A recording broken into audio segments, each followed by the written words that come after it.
ఈ కూటమి ఎందుకు ఏర్పాటు చేస్తున్నారు? డేవిడ్ రాజు గారు, మరి ఆయన భార్య గారు, వారి ఫ్యామిలీ ఈ కూటమి గురించి సాక్ష్యం చెబుతారు. మనందరూ కూడా నిశ్శబ్దంగా ఉందామండి.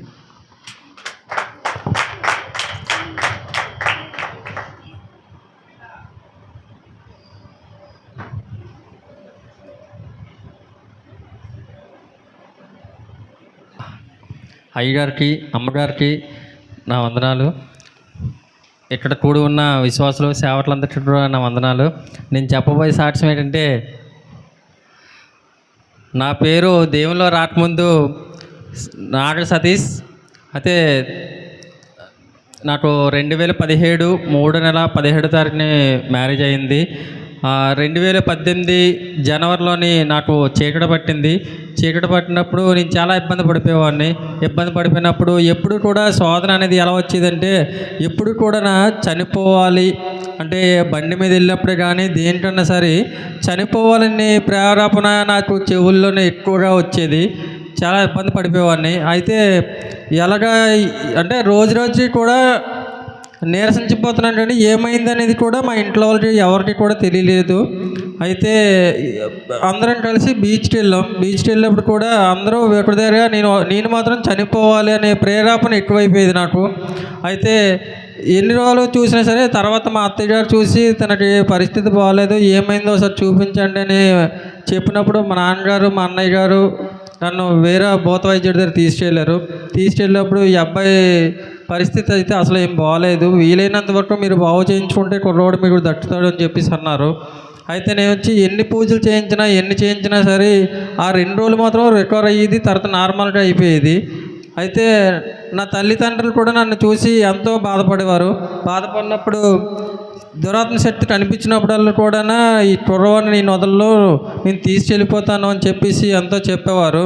చెప్పినప్పుడు నా తల్లిదండ్రులు కూడా ఎంత బాధపడ్డారో, ఎంత ఏడ్చారు, నా భార్య కూడా ఎంత ఏడ్చింది అనేది నాకు తెలుసు.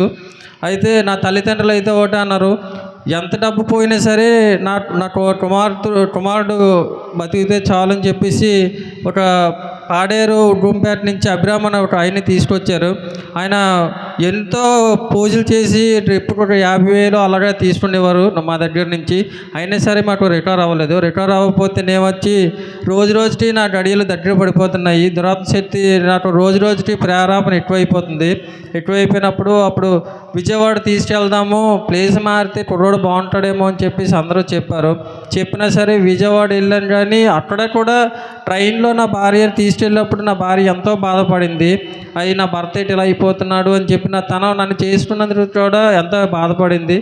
అయితే లాస్ట్ శుభశ్రీ వదిన గారు వాళ్ళ దగ్గరికి వెళ్ళిన తర్వాత, లేదు మేము కూడా ఎన్నో ఇబ్బందులు పడిన తర్వాత సాలీం రాజ్ ప్రేయర్ హాల్కి మేము వెళ్ళాము, ఒకళ్ళ వల్ల మా ఇబ్బందులన్నీ తీరాయి.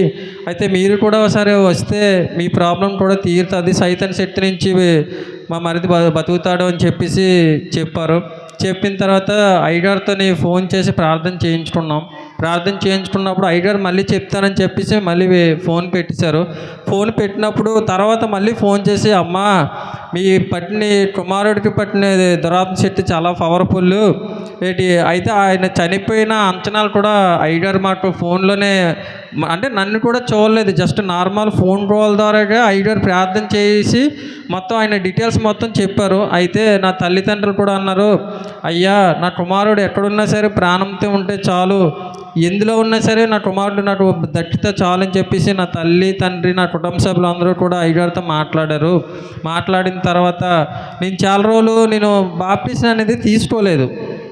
బాప్టిజం తీసుకోకుండా నేను చాలా, అంటే అప్పుడు పూర్తిగా దేవుడు అంటే ఏంటి, యేసువారు అంటే ఏంటి అనేది కూడా నాకు తెలియదు. అసలు తెలియకుండా నేను బాప్టిజం తీసుకొని తెలియని తప్పులు చేసి మళ్ళీ దానివల్ల నేను ఇబ్బందులు పడితే నేను చాలా ఇబ్బంది పడిపోవాలి, నా కుటుంబ సభ్యులు కూడా ఇబ్బంది పడతారు అని చెప్పేసి చాలా ఇబ్బంది పడినప్పుడు తర్వాత అప్పుడు కూడా మళ్ళీ శోధనలు వస్తే ఏటి తండ్రి మన నాకు ఈ పరిస్థితి అని చెప్పేసి నేను 2020 కనుగొనేది ఎప్పుడంటే 2018లో కనుగొన్నాను. 2019 కూడా దేవుల్లో ఉన్నాను.